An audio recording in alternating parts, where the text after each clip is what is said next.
5:07 p.m. for Justice and Police Reform Subcommittee. I'm not a big Robert Rules of Order person. However, I did print out Robert Rules of Order cheat sheet. So I'm going to try to follow. You'll be fine. The subcommittee, nobody's going to jump all over you.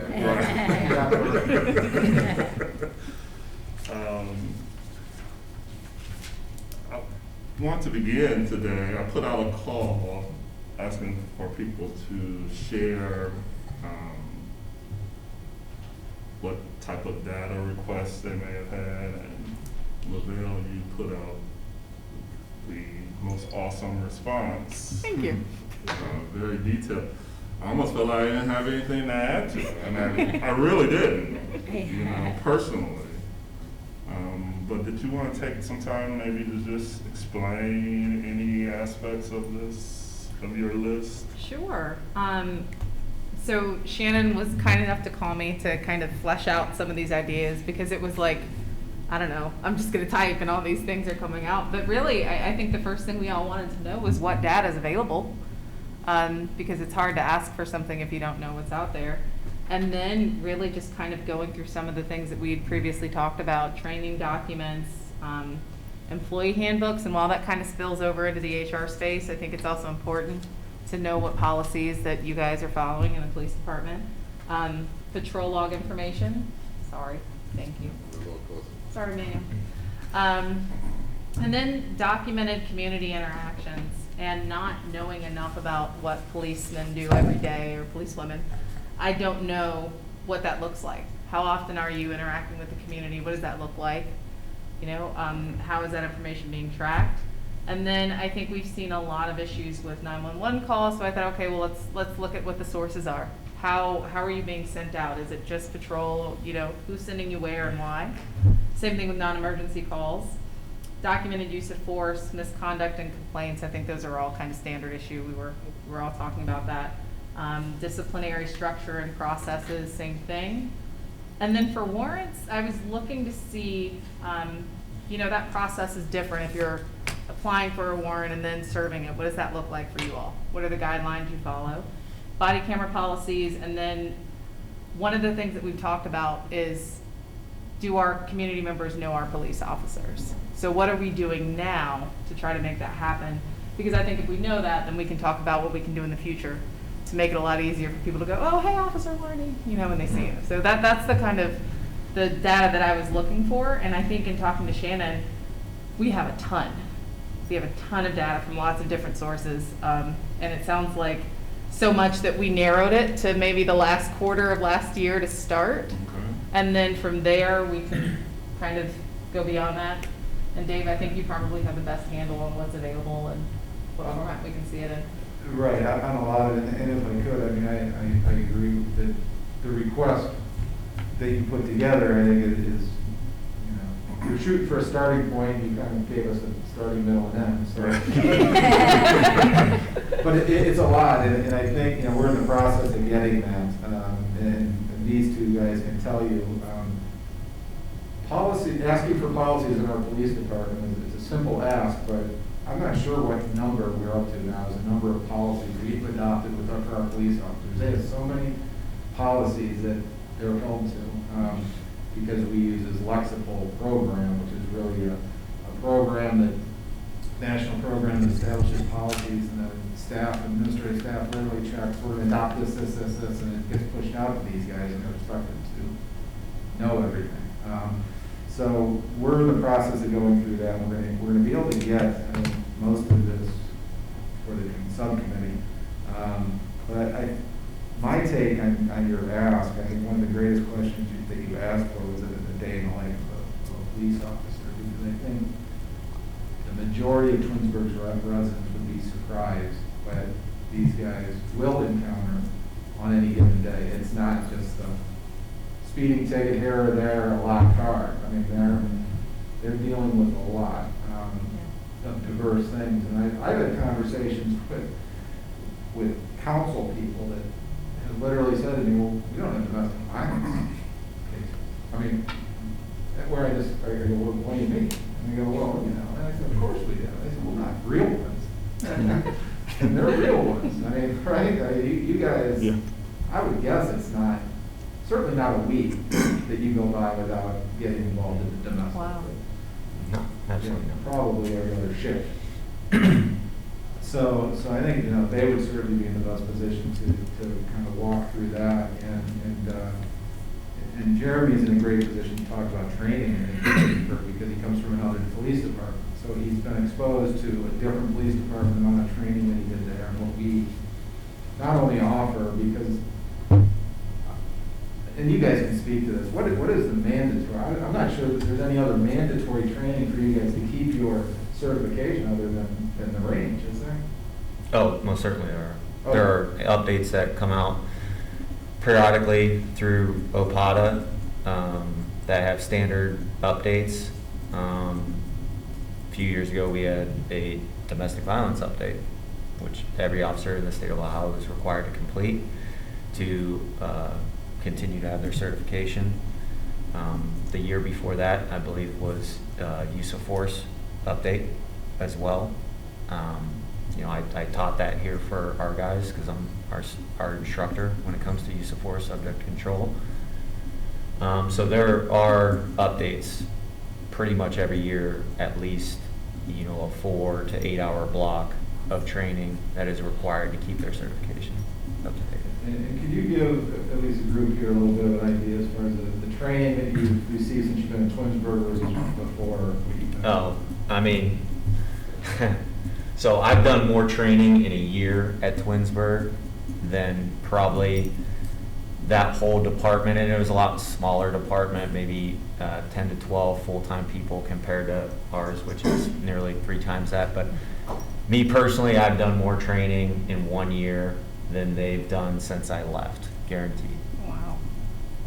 So that's city investing time in me and money in me, and I just spent the last 3 days in training other officers, our department, Hudson and Aurora, teaching them what I've learned and things like that, trying to update everybody. So drastic change from my former employer. Obviously, it's a much bigger department, different rank structure, and a big reason why I left there was the monetary compensation. When I started there, I was a reserve police officer making $0 an hour, Wow. wearing a vest, putting on a gun belt, and enforcing laws. I had my certifications and everything like that, but I was making $0 an hour for the first 3 or 4 weeks I was there. After that, I got a big pay bump to $11.27 an hour. As a police As a officer. police officer, yep. And right before I left there, I did get a pay raise after a year to $15.70 an hour. So most people in factories and Sheets people, that employees there make more than I was making there for an entire year. Wow. So,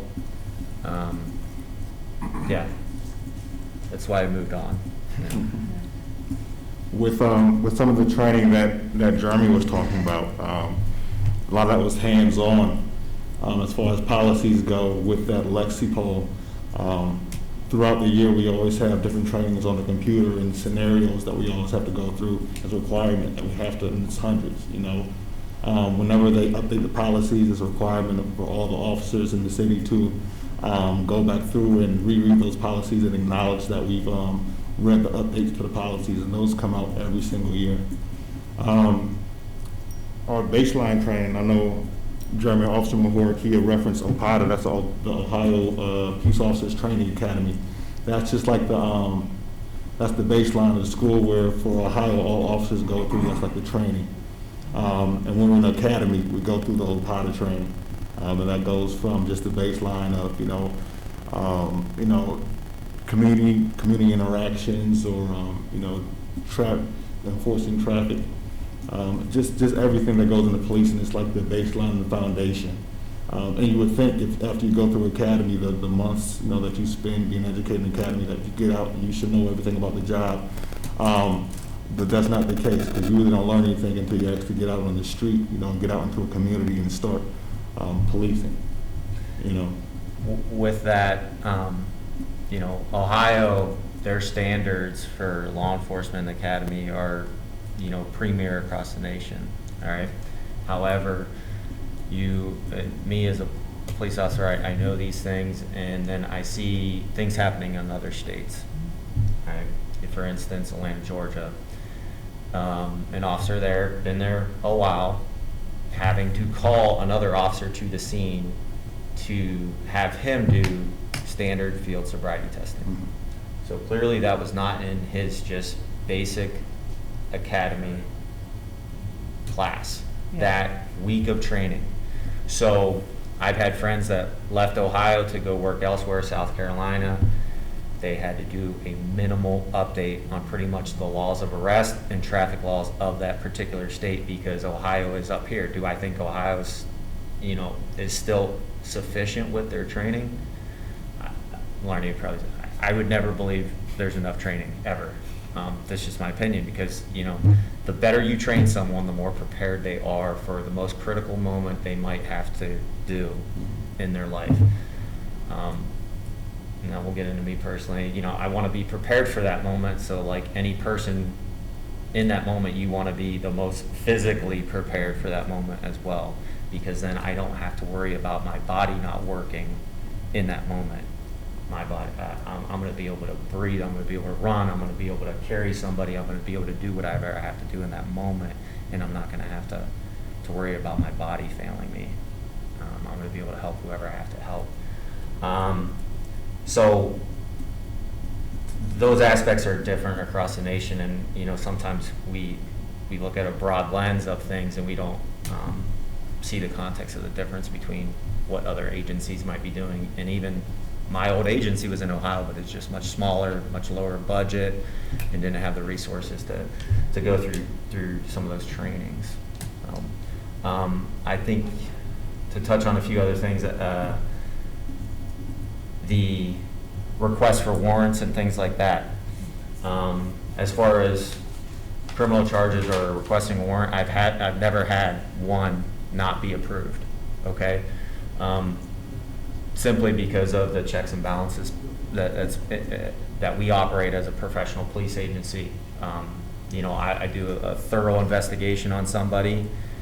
I submit that paperwork to my sergeant, and and if there's any question of the probable cause for any of it, we're contacting our prosecutor or Dave, and we're going over it in detail, reviewing video. I mean, he'll come right down to patrol, and we'll watch a video together and go over what needs to be filed as far as a certain type of charge. So we're dotting all the I's, crossing all the T's we can when it comes to those things. If I could just jump in real quick while Jeremy's talking about that. We do something a little different here than they do in a lot of other jurisdictions that I'm associated with or have dealt with up in Northeast Ohio in this area, which is a lot of cities will simply have an officer or just a detective bureau do the warrants. We encourage the officers, the road officers who catch the case to do their own, to do that. I mean, when Jeremy's talking about doing this, it's his case, and he's doing the warrant. He's following those procedures and going through it. A lot of departments don't do that. You give it all to somebody else, and they're just the warrant person, the warrant officer. And I think this is, my opinion is, this is a better approach. I'm assuming the officers like it better too. Yep. So. Yeah, we like being able to follow through with the case and get a win when it comes to somebody being defrauded by somebody stealing money. We like to be able to investigate it fully and get a win for that person, and instead of just passing the buck. We like to help people, so when they come to us wanting something done, we enjoy doing that. The whole life in a day of a police officer, that is a extremely loaded question. And I know the traffic stops and things like that. When I became a police officer and was somehow that's how I was always introduced to people. Here's Jeremy, the police officer. I'm like, I'm other things besides that, but I became Jeremy, the police officer. And then automatically people were thinking in their head, last time I had an interaction with a police officer was when I was pulled over and given a ticket, Yeah. And so it's a lot more than that. We never know what we're going to be dealing with in any given day, and I'll just share some of these, and I know it's going to go super negative real quick, but just in my time here at Twinsburg, I've dealt with, hundreds of domestics and things like that, but I've dealing with a 2.5-year-old who his hands are severely burnt because another adult forced his hands in scalding hot water. Okay, I'm at the hospital in Akron Children's doing this, and I'm dealing with a person who I know, talking with this guy, is lying through his teeth about what happened, and I'm trying to get to the bottom of it. Dealt with a rollover crash where I had to go tell the sister of a 20-year-old that she no longer has a brother. I've dealt with suicides involving multiple things, extremely graphic suicides. I've dealt with aligning up funeral arrangements for family, people I've never met, and now I'm the first person there that they're talking to. They have no family around yet, and I'm there. Their loved one just passed away, and I'm trying to help them get some other family there, take some things off their plate with arrangements and things like that. Sometimes dealing with the death of an adult child is pretty difficult as well. Thankfully, I've never had to go to a small child dying like that. It's about 1.5 years ago, one of the worst graphic scenes I've ever seen was a murder-suicide here in Twinsburg, and a 25-year-old veteran that works with me said it was the worst scene he ever seen as well. I was directing traffic one night, snowy winter night. I'm in a yellow vest, flashlight waving, car coming at me, moves over a lane, moves over another lane and almost hits me. I yell at the person. That person emails the chief and complains about me yelling at the person. Yeah, but we do have the positives as well. There's a lot of good things we get to do.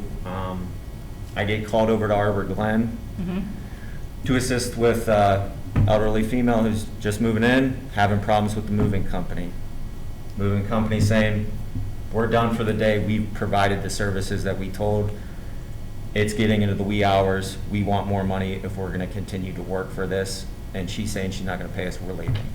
Left all of her belongings in the entryway of Arbor Glen.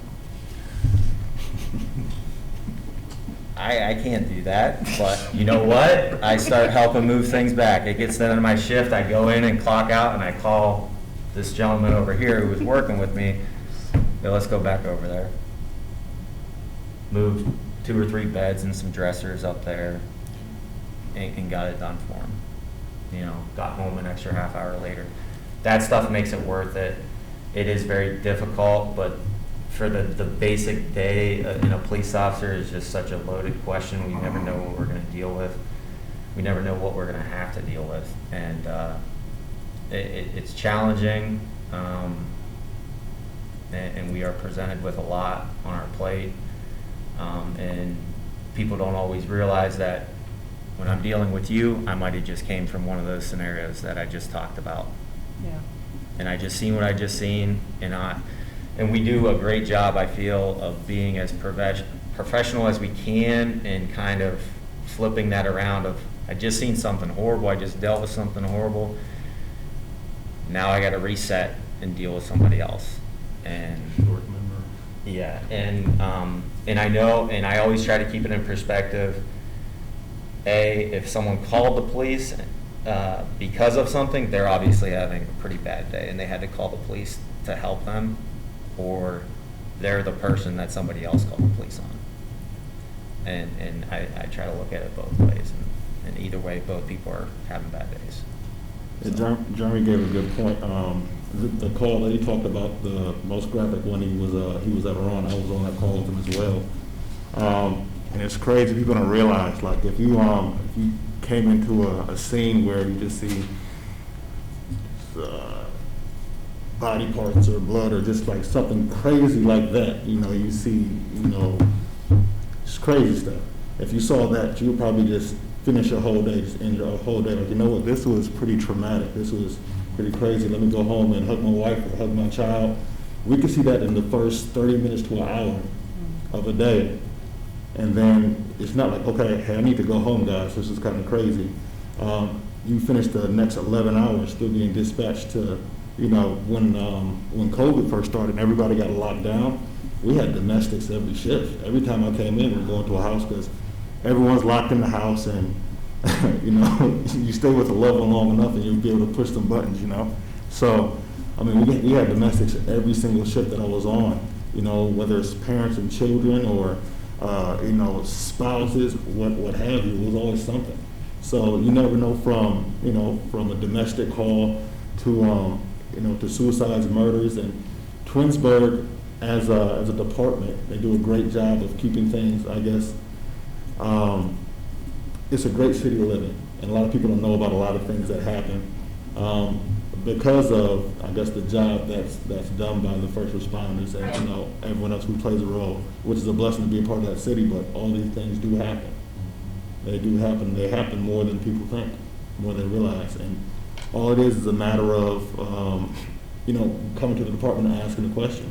You can do a public records request, and you can get every single domestic that happened in the city. You can see how many domestics happen.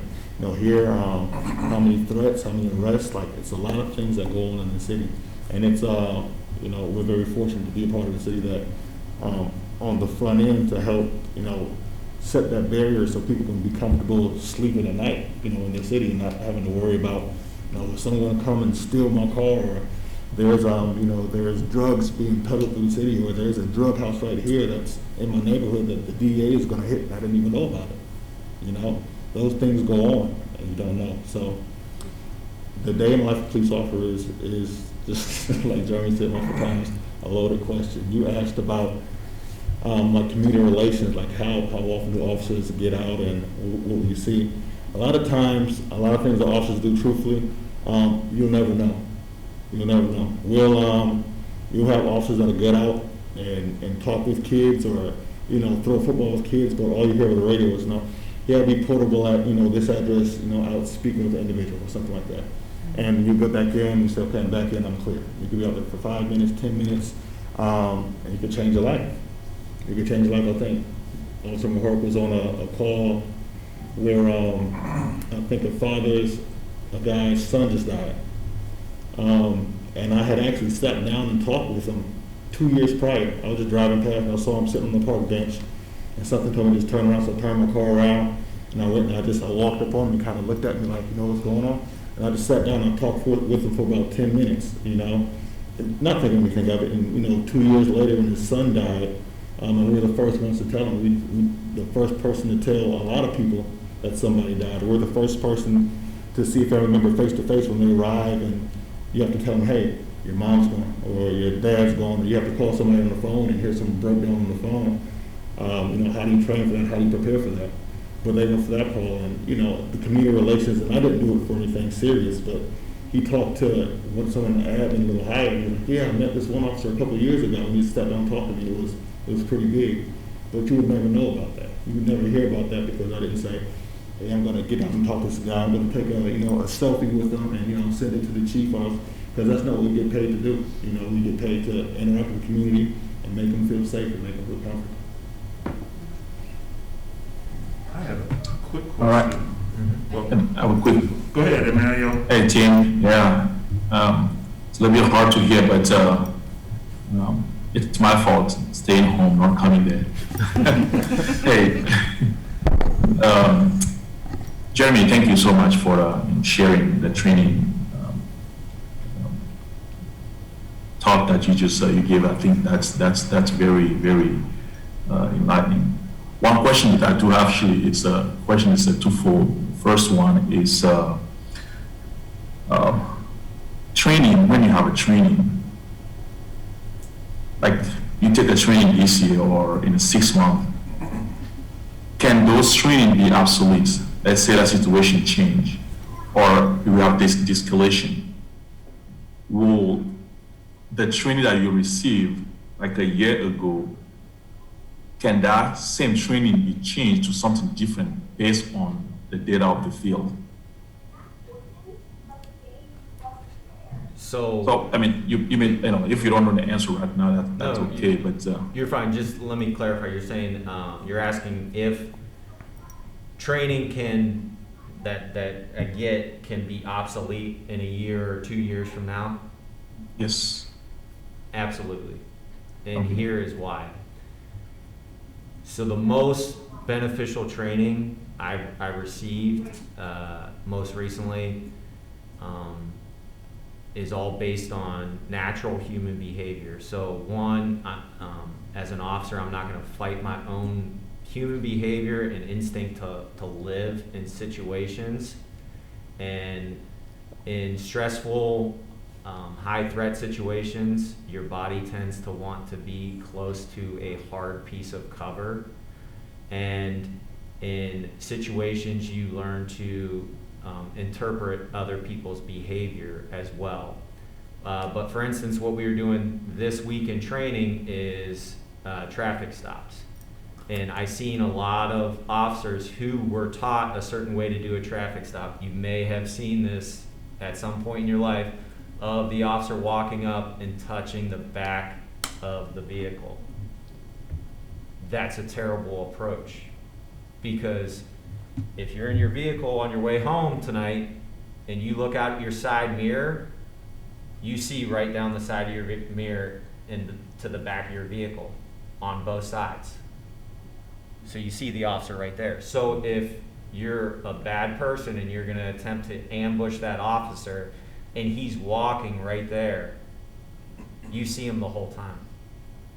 Instead of taking a different approach, what myself and other officers here and other officers from Aurora and Hudson were teaching this week was how to take different approaches to stay out of view of that person, tools to use to block their vision, and ways to stay, out of their vision so they can't see you coming. So if they are planning to attack you, you have somewhat of an upper hand.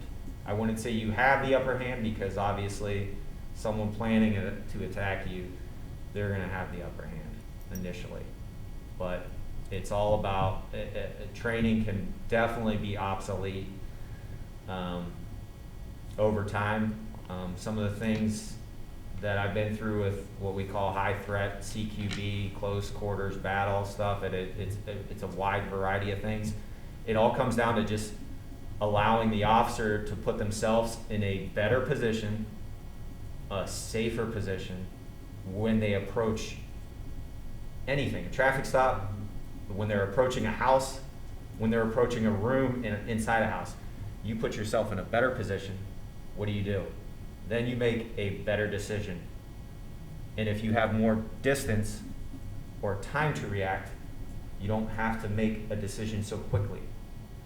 So that's what a lot of our training that we're doing now is all based on. Yeah. Go ahead. Very good. That's very good. Thank you. My other question is, now that you answered this one, I want to just straightforward. So how, as our community right now, if training is obsolete, how can we know the most current training for our officers to take?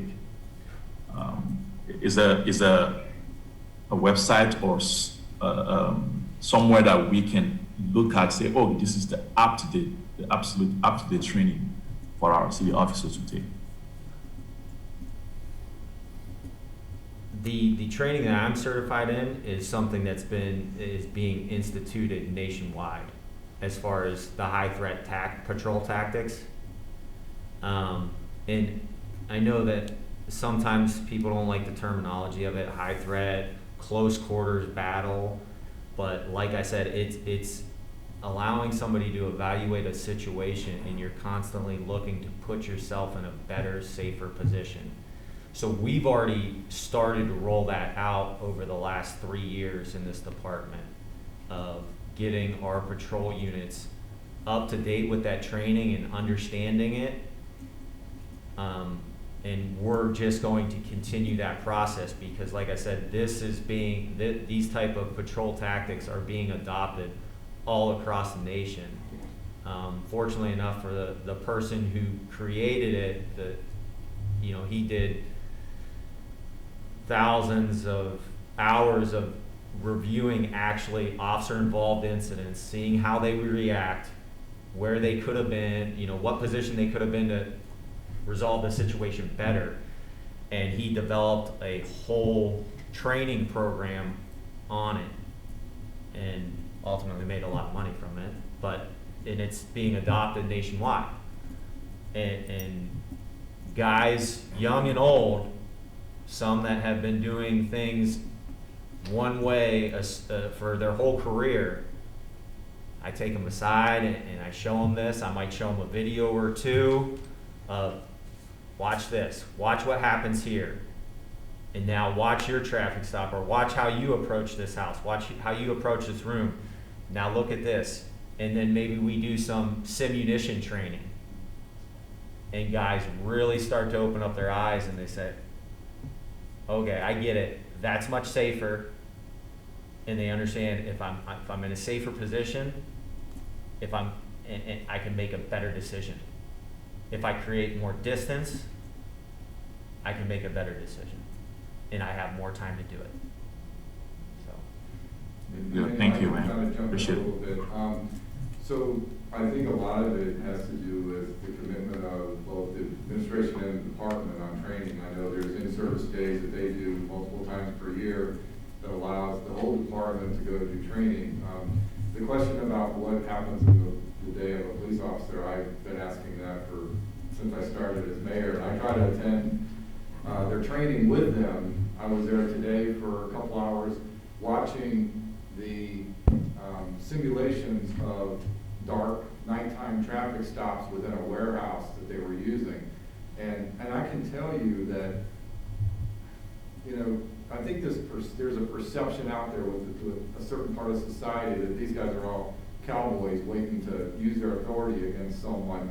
And I can tell you right now that every officer that went through these scenarios, their heart was pounding when they stepped out of their car because they did not know the scenario they were going into.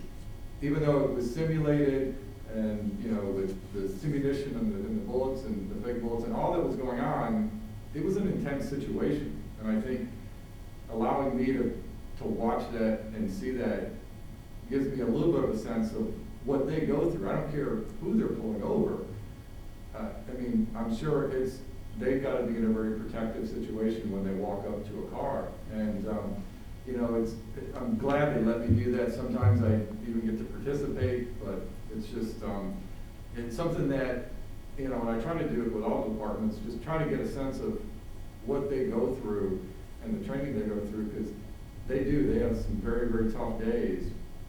And, I hear the calls and I see the calls and I get, I was a Labor Day, I got called to basically a murder-suicide that was one of our condo units, and SWAT came. We're fortunate to have Jeremy, he's part of SWAT, so I think a lot of his training, and trying to get back to your question, Jeremy is, I think, being part of SWAT and FIDO and the guys that are part of that get, I think, the most up-to-date training that's available to our police officers, and we're fortunate to have them as instructors that can then bring that to the department. So we're very fortunate to have some really talented people within the department that can bring this information, this type of training to our officers.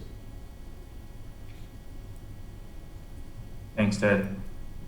One quick question, and I get the sense that I may know the answer to it based upon just everything I've heard, but how well do we do as a city, as a police department, and surveilling what's going on out there in other police departments. You know, I look at Lavelle's list and it talks about mental health interactions, and you see those kind of issues where a police officer is maybe having a bad interaction with someone who they may think is just, I don't know, normal, I guess, but they're actually having a mental health crisis. And so I guess my question is, how well do we look at what's going on out there so that we have that kind of training for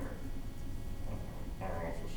Prepared for a mental health crisis for an individual? Yeah, I'm using that as an example, Okay. Well, it could be anything, you know.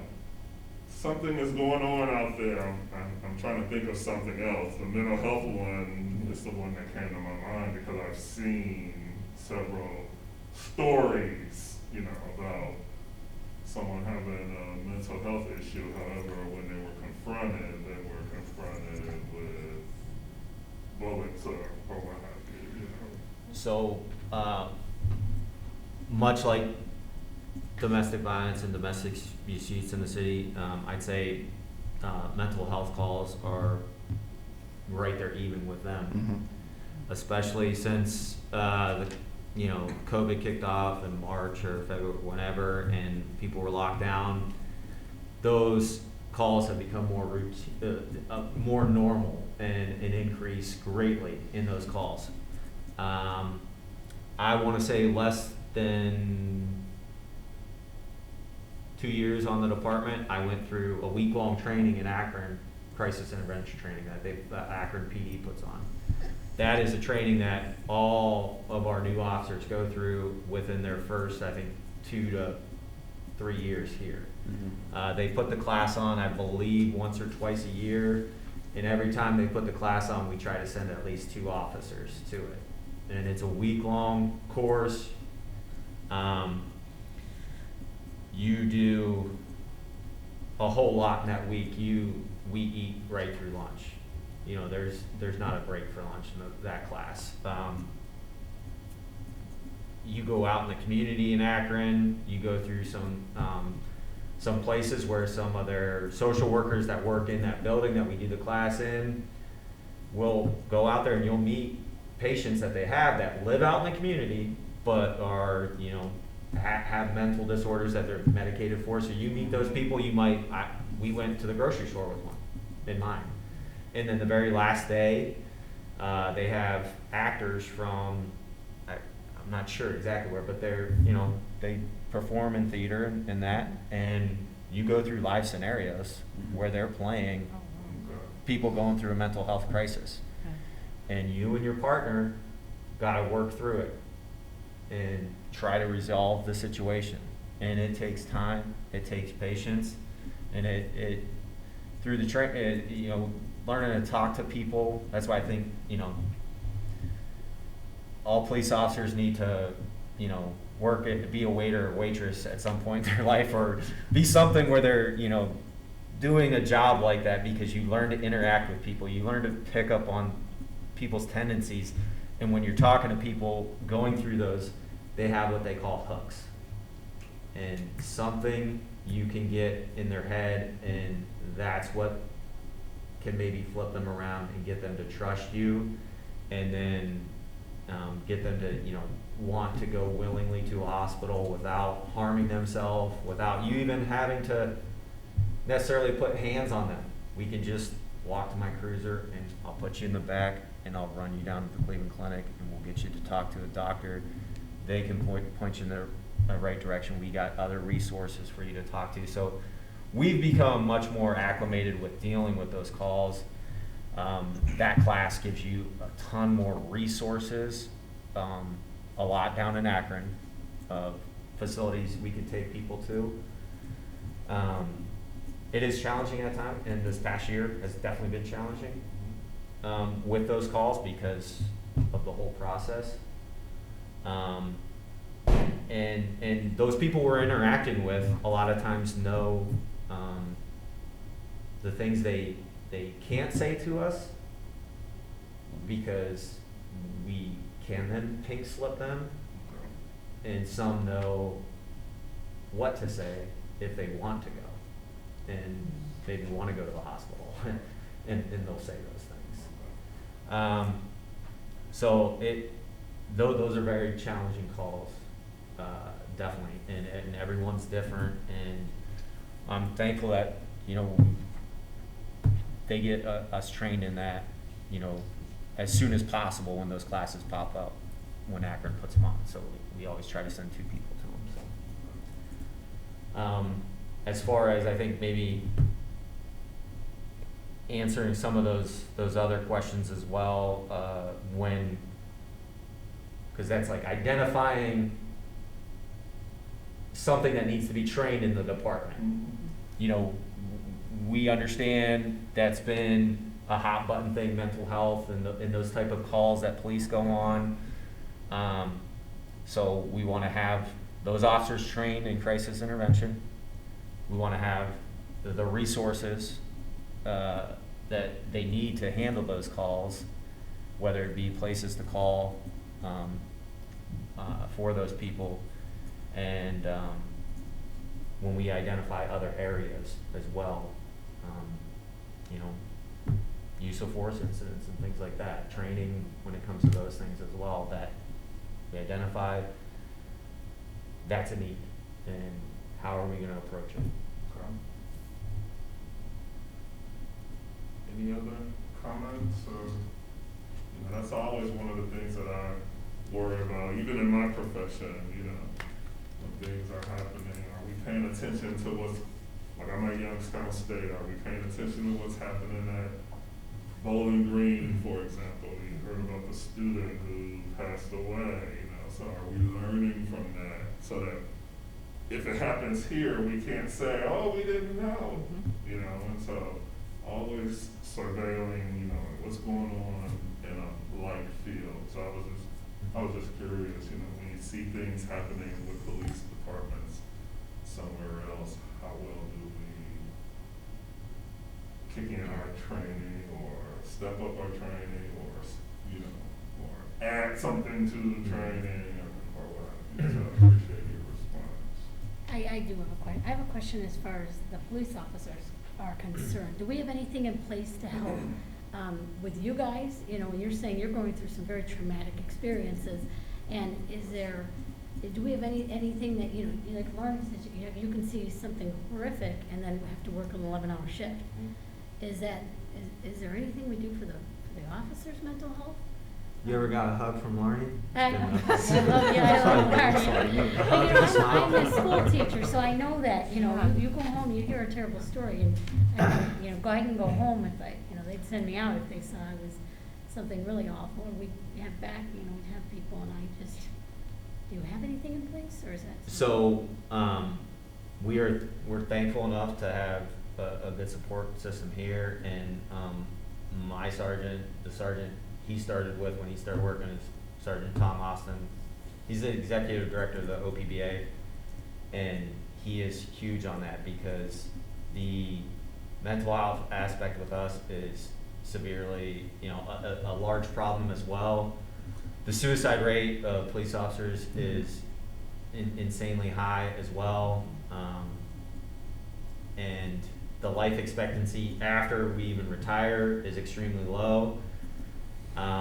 So he does a good job of putting those resources out there to us, providing us the information with it is confidential, and helping those people, you know, not only within this department, but he helps other agencies as well, when it comes to those things, when he knows people have been in highly stressful situations and, you know, went through some trauma.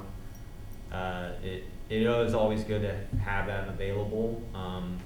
Probably another thing with training, it probably is never enough because whether and it's somewhat the mentality of police work.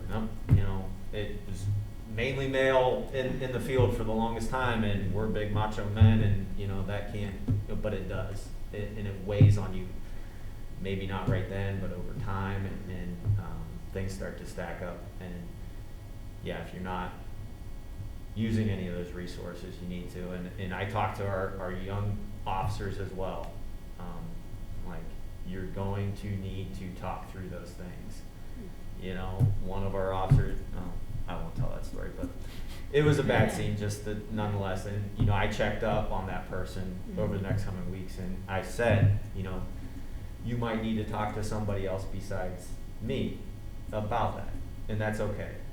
I've talked to other people besides police officers. I don't tell my wife everything because that would be terrible. She's a social worker, so she gets a lot of things as well, but I don't share a lot of things, especially when I'm wearing the SWAT uniform. I don't share a lot of those things with her, but yeah, we're trying to get rid of that stigma of it is okay to talk to people about those things, but as far as nationwide, we're probably not doing enough for those things. Yeah. What Jeremy said, just to add to it a little bit, as far as the OPD, that's the Ohio Patrolmen's Benevolent Association. And they have resources that we can, you know, connect with if we do want to talk. And I think just last year they put out, so not just for officers, but also their families, because we know that the toll isn't just on us, but it's on our families, on our wives, and on our children who are at home as well. And the OPBA has done a great job of opening up some of those resources, so if your wife needs to talk to someone, or if your children need to talk to someone, they can make that call, whether it's in person, whether it's a video chat, or over the phone, they can talk to someone as well. So, working here, a lot of people always ask different questions about, you know, a scenario that happened in another place, you know, and I always, you know, always put a disclaimer. You know, I'm not sure what their training is there or what this department has done, but I can tell you that in my department, with the training that we've done, and then I'll go from there. Because every department does not have the same training that we do. Every department doesn't go through the crisis intervention that we do.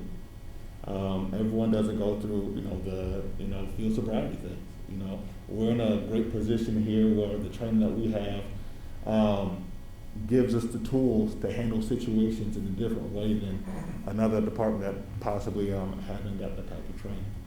So we do watch other departments. We watch things around, you know, around not just the state but the nation. Jeremy and myself, with Jeremy, has a group of officers that, you know, every time Jeremy sees a video that he believes is like something he can learn from, he'll send it out. The same thing with sergeants in their shifts. If a sergeant, you know, sees some type of incident that occurs, and it's worthy to kind of take a step back and look at, because there is a possibility that something can happen like that in your department.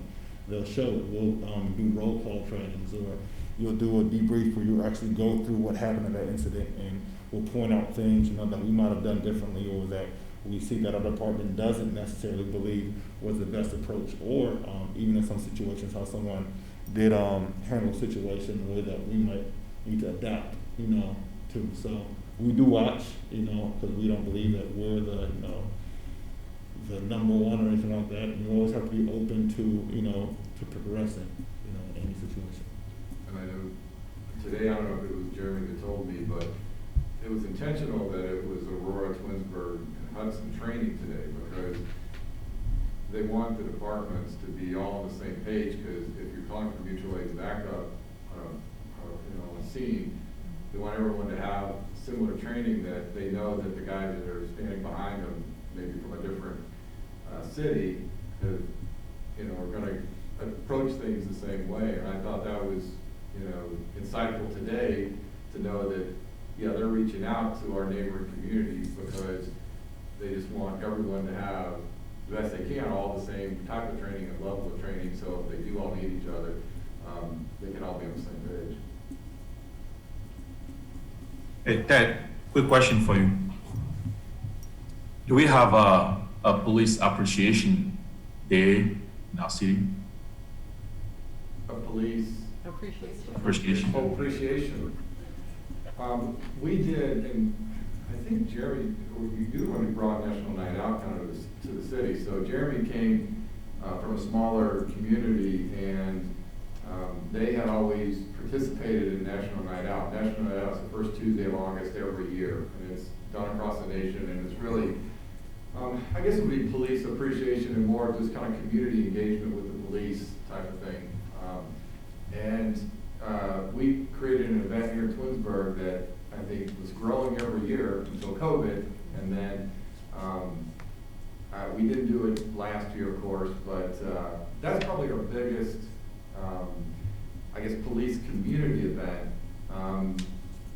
Appreciation is a different adjective to try to use for those, because I think that's just more of, I don't know, I feel like our community really appreciates our officers and take that opportunity to tell them that whenever they see them, but we don't have like a specific event. But National Night Out would probably be the biggest police community event that we have, that we bring together our police force, typically Reminderville, the Rangers from the Metro Parks, SWAT's usually there.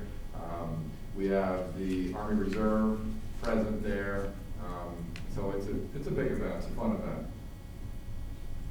Okay.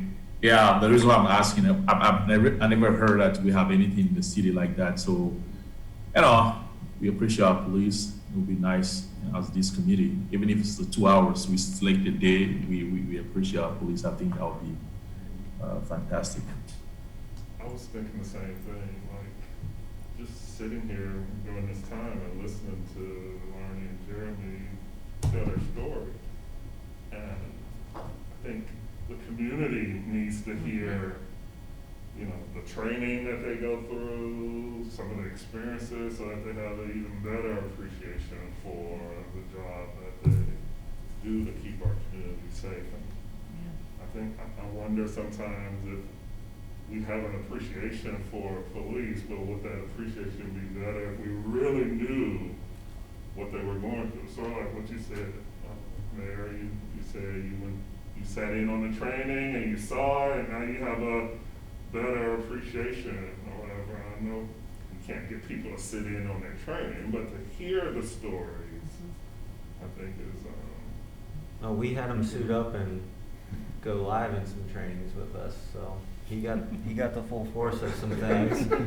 He's taken a few dog bites as well, just for I've taken dog bites too. I know he keeps trying to me to go train with them, but I'm like, I'll do it for an event, but I'm not going to take it all day long.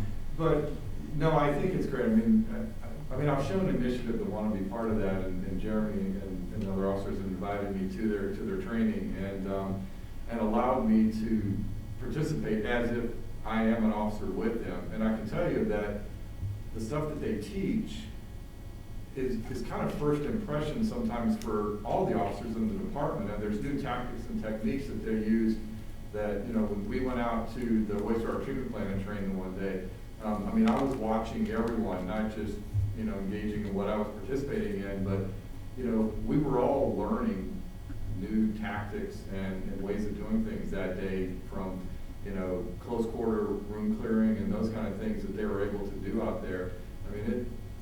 But it's intense. I was exhausted. It was a full day of training that they go through, and that could be just a day in their life, of the work that they perform. So, right. It really does give you a true appreciation of really the mindset and really the physiological change that you kind of go through when I'm sneaking around a corner, and in that, we had different types of weapons, sneaking up to a room knowing that there's people in that room that want to harm me.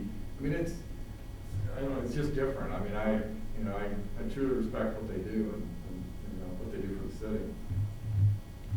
I think that would be good for people in the city to be able to hear some of these stories.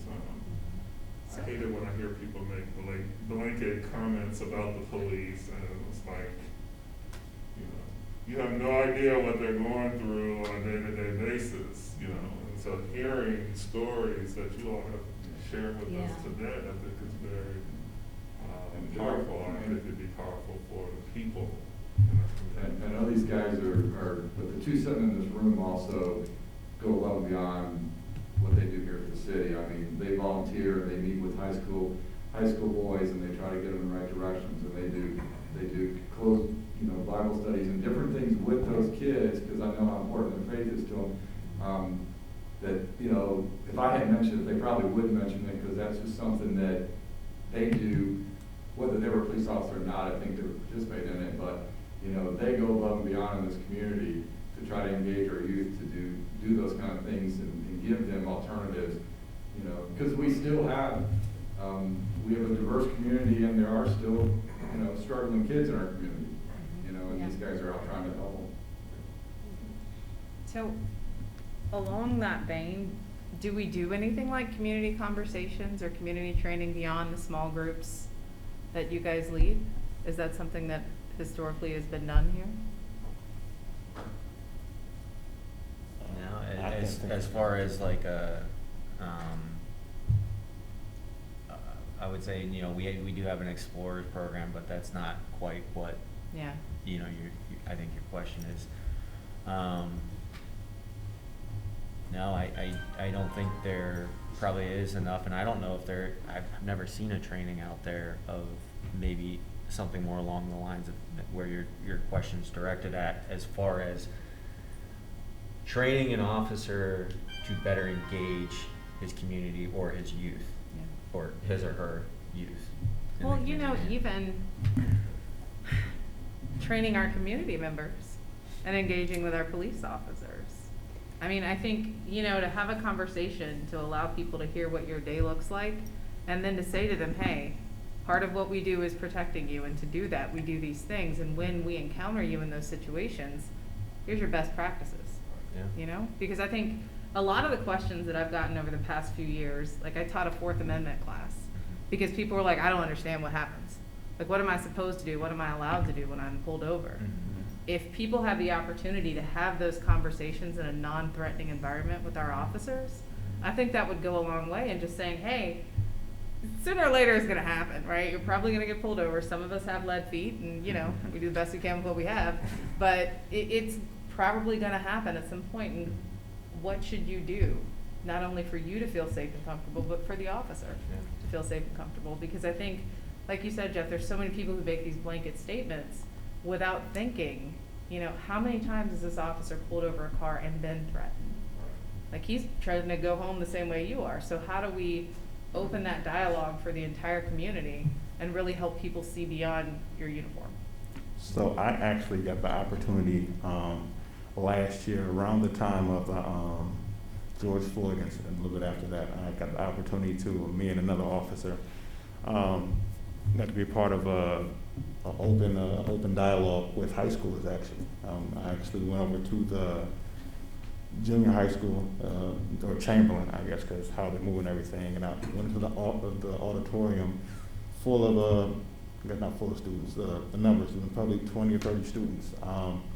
And they had they had a moderator in there, which was a student, and they had collected maybe between 8 and 15 questions.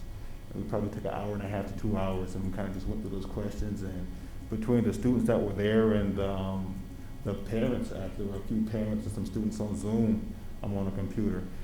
We just had the opportunity to give an open dialogue, and they posed questions. It was myself as a black officer, and then there was another officer, Priscilla, who was a school resource officer.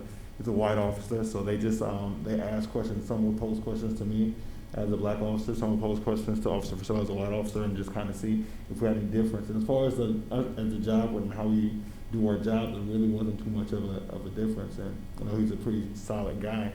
But I guess you always have officers that are open to having those dialogues and those conversations. They just have to be facilitated, you Yeah. know.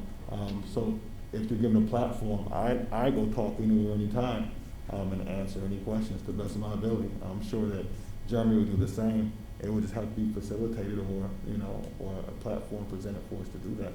I think that's been one of the challenges we've had, whether it's with the police or with anything that we've tried to get out and have a kind of a public forum, is because of today's world and the technology and a lot of different things, getting people to come to a location is challenging. I mean, more Yeah.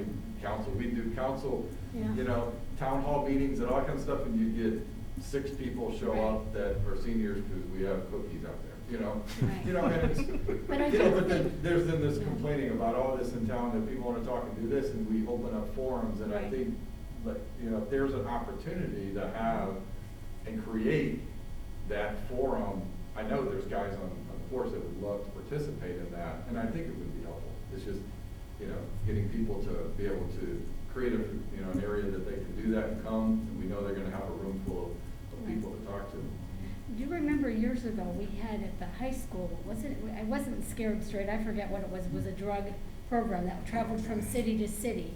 And that gym was full of people because they were telling parents about the problems with drugs and how kids hide it and different ways, what they could look for. And it filled up the gym. Chief, I don't know if you guys were here then. Chief Noga. I don't think they were. I know they've been. Do you remember that? It was like 6 years ago. Was it Yeah. 6 years ago? It was a really good program, but Yeah. it was also brought in from, it was one that was already developed, but I And love we've this. done some things at the high school, but they've kind of been sometimes more reactive to something that's happened in town that was significant, and the chief and lieutenants and, you know, would set up a kind of a forum for the parents, because something happened, you know, within the high school or something going on, but This one was not. just to have something that could be done on a regular basis, maybe to engage the high school kids and, you know, or 7th and 8th grade kids, you know, I think it would be really helpful. I think it would be great. I actually wish it was a class, because I'd like to take your Fourth Amendment class. Oh my I mean, gosh, it was, Jay-Z's 99 Problems, the Mhm. song, I broke down the traffic stop. It was for an MLK Day teach-in. Probably the most fun I've ever had. Yeah? Seriously, yeah, because they were high school kids, but their parents were there too, and it was a lot of fun. Yeah. But, you know, I know people who would absolutely volunteer to come in, lawyers who do, like, I don't do criminal work, right? But lawyers who would come in and talk about the Fourth Amendment side, have police officers talk about what they do, and, you know, if we could find a way to get enough people to show up to make it worth everybody's while, I can't imagine that that's not something our community wouldn't enjoy. I think they would absolutely embrace something like We make that a goal and objective. Yeah. Oh, I like that. that. Yeah. Yeah. And also, there's, I'm taking it from Shannon here, but she mentioned that we could do a community police appreciation week for the National Police Week, which is coming up. May 9th to the 15th, but maybe there's something we could do, and that's pretty quick, it's a quick turnaround, but we could do something. I think if the committee worked with the community outreach, from things you guys are talking about now, and Yeah. the community outreach and the Jedi committee as a whole, like you could do something different each day that's engaging, that maybe it's posting videos of stuff that we talked about here tonight that you guys are saying that would be helpful for the community to know. You do one day that's got some video clips, and then maybe one of the days later in the week, if we're able to hold something, say at the amphitheater, you know, you can invite people to space it out, and you can have some dialogue based on after people have kind of watched some of these videos, and kind of get a perspective, they can develop their questions to ask. Yeah, I think we could work through potentially something for this year. I know we talked about picking, so National Night Out also falls the Tuesday, usually right before Twins Day. And we end up expending a ton of resources and manpower in every department in that week, and it gets kind of overshadowed sometimes by the Twins Day event coming up. And so we talked about having in May a specific event just for police, because we used to do our open house at the fire station. It was a safety force open house where you had both the police station and the fire department, and then it just we ended up separating them. I know this year we're planning to do them both together in October, because we're hoping then by October, we're gonna have a bunch of kids around running, screaming, and, you know, really be able to engage with the community like we used to. So that's our hope for this year, you know, and maybe as we look forward to that particular event in October, this group can get involved in ways to have a presence there, you know, and maybe help plan some of the things that might go on during that open house that we do in October also. And then, you know, hopefully we can work towards something big for, you know, May the next year. So you're saying that May of this year might be too soon? Well, I'm game to try to do anything, but I just, you know, it's probably gonna have to be something, I don't know how much from a group standpoint we can have. I know the governor's starting to lift a lot of the outdoor, well, it's kind of weird, they're lifting the outdoor, limitation on people, but the social distancing is still in place, so it's kind of weird, you know, like we're looking at our concerts right now and trying to figure out, well, how does that actually work? Because there's no way to have 1,500 people and social distancing, you know, I mean, so So we're trying to figure some of those out, and we think those are gonna continue to change. But, I mean, I'm game to help try to do something, this year, if the group wants to try to do something. I just don't know what our regulations are gonna be. That might be something to bring up to the whole group. Yeah. Instead of Do you just, guys want that added to Monday's school committee agenda? good, Yeah. yeah. Jim, you know if they're still doing the DC? No, I think that got, Yeah, I think that got Yeah. pushed back. Yeah. That's, if you've never been to that event in DC, where they do the memorial of the night and really, and personally name off all the officers that lost their lives in the line of duty on the lawn, it's an unbelievable event. I mean, it really is. To see all the departments there and the amount of people that come out for that. When is it usually? It's usually police week in Yeah, May.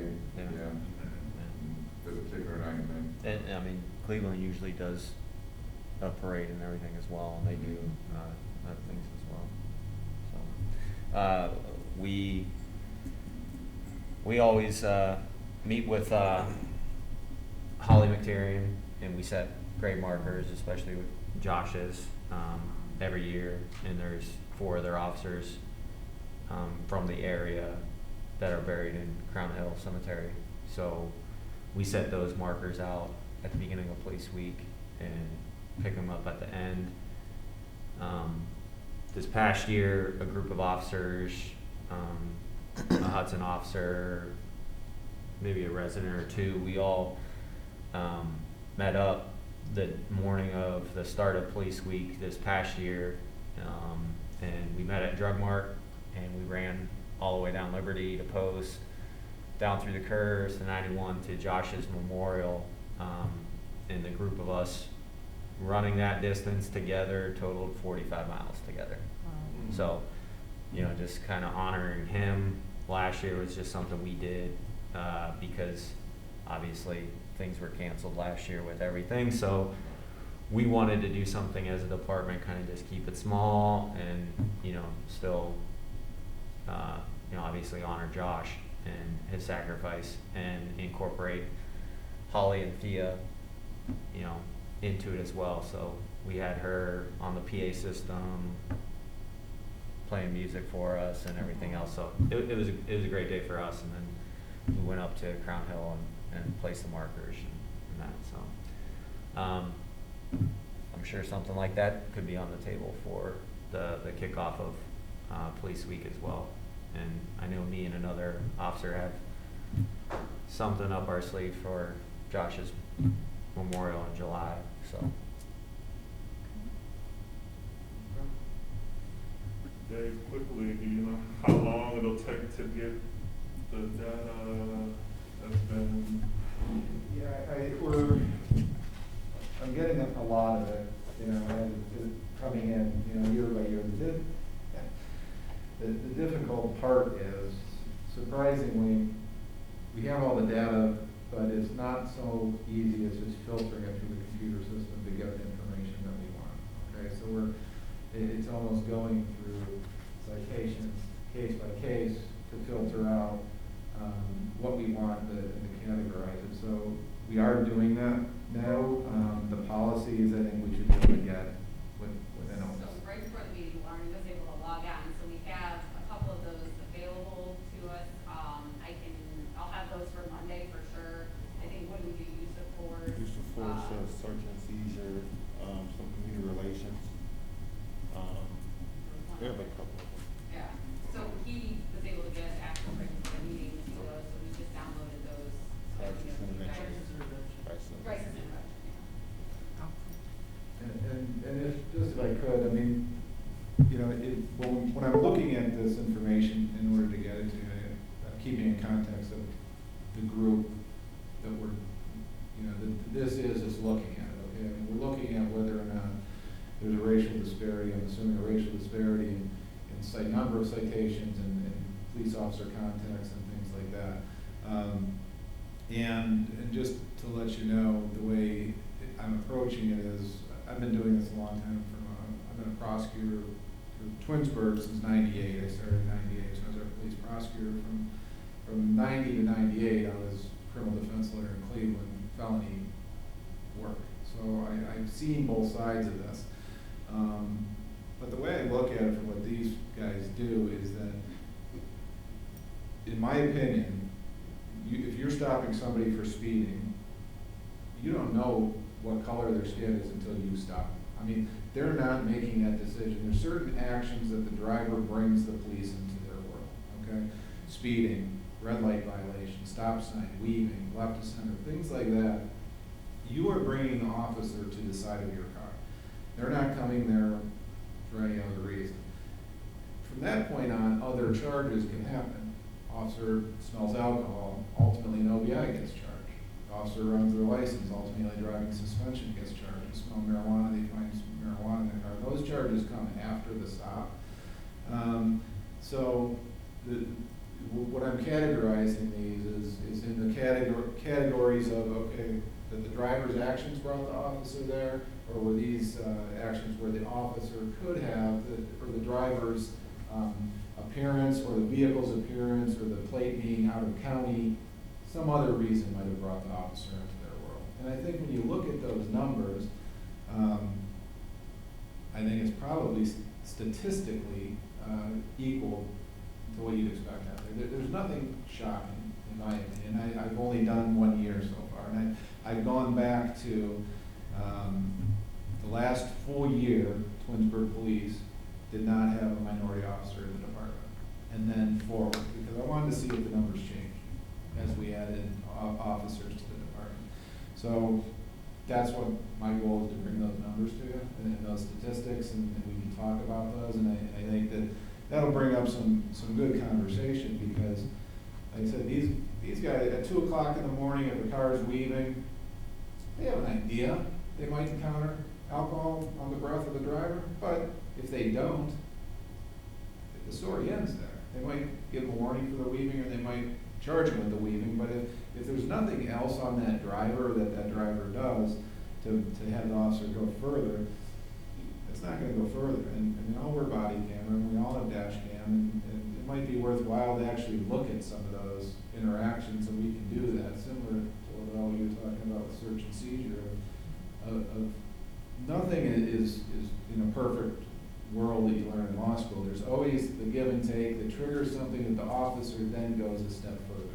They always have their reasons for asking the question they might ask. Is there anything in the car? I smell odor of marijuana. Something is giving them the reason to ask those questions. And I think that when you look at that, some of the responses or the statistics are surprising. For example, I was surprised it's about 3.5, 4 to 1 white individuals get DUIs as compared to black individuals. 4 times as many white individuals. And I didn't know that I'd see that, because I think a lot of the other statistics I was seeing, it was about 50-50 or 60-40 Caucasian and people of color. But DUIs was significantly underway. I get, as a prosecutor, I see that, but I never really thought that that's odd. And DUSs, driving under suspensions, are different. They're significantly more falling on black people. And my opinion, again, is because the courts play a bigger role in that, the police officers, in the fact that they just fine people to death. And you keep finding them and finding them, and they can't dig out of a hole, and it gets to the point of, I'm not even going to try. I have to pay thousands of dollars to get a license, but I can't drive to work because I don't have a license, and it's just, it's a more of a socioeconomic issue, and the courts' role in that than, in my opinion, the police officers' role in that. But I think when you look at these numbers, and we'll be able to get all those to you, it'll be interesting, and we can have those conversations, and where that goes, and some of them that I find that I thought would be of interest at full police reports, and we can actually get you those, and you can look at them, because until you see and hear what they're hearing, you don't really know. Just to elaborate on that last part, it's often a very frustrating thing for us, because we're, out there doing our job. People complain about speed in the city in certain areas, so we're out there doing what we call selective enforcement in an area that people have been complaining too many speeders on this 25-mile-an-hour road, and we're running traffic, and we stop someone, and me, usually 90% of the time I have my decision made before I even go up to the vehicle of whether or not I'm going to cite that person or not. And then my decision's made, I'm going to write this person a written warning. I get up there, I run that person, and now they're suspended. What's worse, there's a family inside, or they're going to work actually, and I'm in a tough spot. Countless times I'm trying, okay, let's see if we can get your vehicle moved, because I don't want to tow your vehicle, because I know the whole reason you're in this mess is because you can't pay a fine. Yeah. So how are you going to pay now another fine from the court, and now I'm going to add a tow fee to you as well to get your vehicle out, and I know you got 2 kids in the back that you were on the way to pick up food with. I've given people rides back to their house in Twinsburg. I've just, not too long ago, ended up stopping someone. They pulled right up to the school parking lot, and one of the administrators happened to go walking out, and I'm like, hey, can we leave this vehicle here? And yes, that's fine. Checking in gas stations, can we leave this vehicle here? It happens often that we are trying to save that person additional money that we know they don't have at that time. And we are very compassionate people, and we're trying to help as much as we can. And it happens often with those situations. We understand.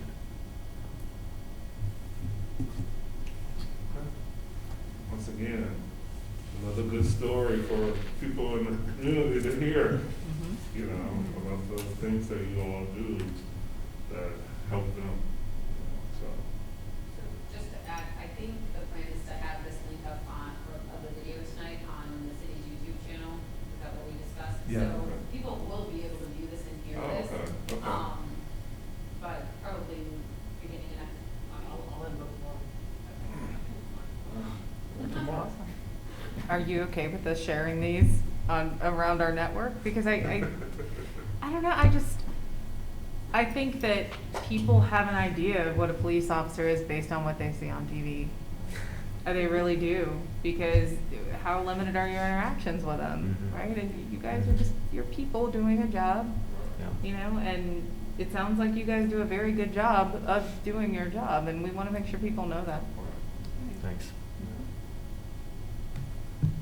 So I guess we should make that a task of things that we can do to bring our safety officers and the community together, to start thinking about those kind of things, especially as our society starts to open up. We will table the discussion regarding the data until we have it to discuss. Anything else? Do we have any specific goals and objectives besides connecting with the community? I wrote down the ones that we discussed last time. Maybe I should put them in paper format to send out to everyone. I wrote down the ones that when we had our little half-hour discussion with the whole group. Okay. Yes, I have those. Okay. So I'll put it in electronic format, and then we can send it out that way. I have a suggestion. We could, I'm sure we could get some information on our field training manual. So when we hire a new officer, they go through 3-phase of training and then a final shadow phase. We're a very professional organization, so that's all clearly, step-by-step process. And obviously, some of the situations are dictated by calls and things like that. But it does have a process of getting through phase 1, getting through phase 2, getting through phase 3, and your shadow phase, what the course of that person training is, and then over the next years after, what training that officer has to go through is required by contract now, what trainings they have to attend, on top of any in-services and other trainings that that officer puts in for themselves. So that would be a good thing to.